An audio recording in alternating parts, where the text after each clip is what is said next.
Hey guys, it's Pilar Lastra for DKTV, and this week we're going to do something a little bit different for you. We are going to give you my top 5 quarterback receiver combo. So let's get straight into my week 8 favorite picks, starting out with Ryan Fitzpatrick and Brandon Marshall. This is my number 5 pick. So they're going up against the Oakland Raiders. Oakland's pass D is dead last. They're allowing an average of 303.8 net passing yards per game. Decker did miss practice on Wednesday with a sore knee. He does have a great matchup, but if he's going to be limited, this is just that much more appealing for anybody wanting to start Brandon Marshall. And then again, Chris Ivory, he re-aggravated his hamstring injury, so this may be a game that's forced to be up in the air a lot more, and going up against that Raiders poor pass D, why not? It could be a huge game for Ryan Fitzpatrick and Brandon Marshall. My number 4 duo, Matt Ryan and Julio Jones, going up against the Tampa Bay Bucks.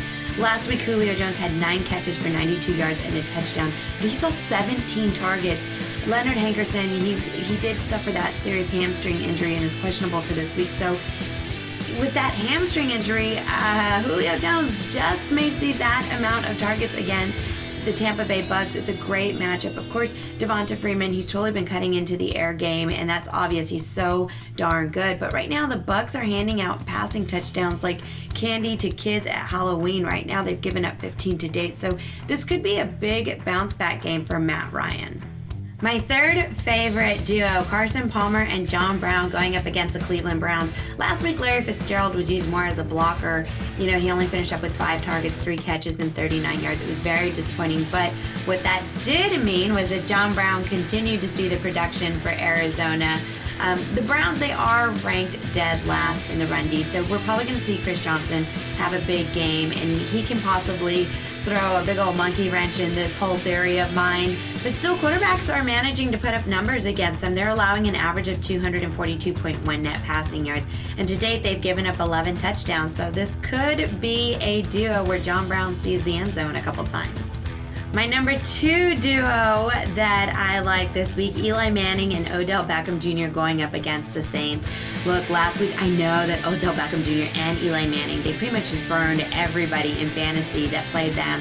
But guys, the Saints pass D is ranked 27th. They're allowing an average of 275.7 net passing yards per game, and they've given up a total of 14 scores to date, and they're not really forcing that many interceptions. They've only got 4 to date, so this should really give Eli Manning the warm, fuzzy feeling that he can actually throw the ball really deep and connect with Odell Beckham Jr., and hopefully Odell Beckham Jr. will have a huge bounce back week going up against that poor Saints defense.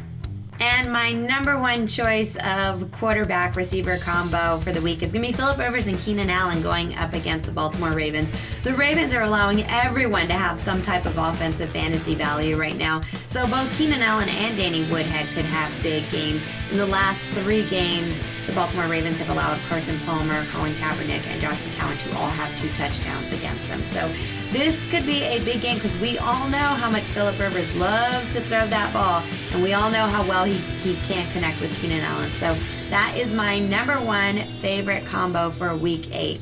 All right, my friends, there you have it. And our friends over at DraftKings are once again going to be giving away 5 tickets into the Millionaire Maker. You know what to do. All you have to do is go to DKTV and sign up, and then retweet this video, whether you retweet it from the DraftKings account or my account at Real Pilar Lastra. Either one of them will count, but 5 lucky winners will be receiving at random a ticket into the Millionaire Maker. And good luck to everybody in week 8. I hope everybody wins a whole lot of money.